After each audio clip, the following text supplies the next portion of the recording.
Welcome to Kenton's videos. Enjoy the video. You start by confirming access. If you cannot log in, stop and recover the account first. Once signed in, open Facebook Lite and tap the three-line menu, then Settings and Privacy.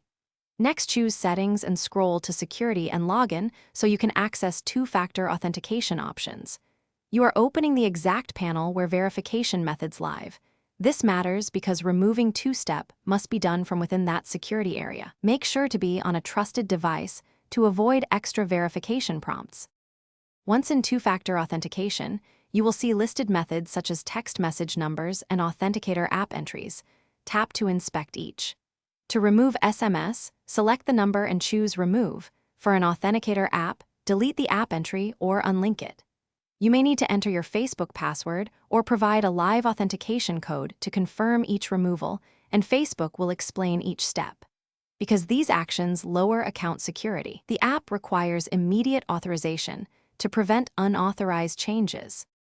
After removing all methods, make sure the two-factor authentication page indicates disabled or shows no active methods.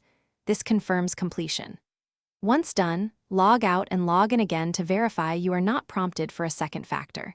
And while you are here, update your recovery email or phone to keep access options current.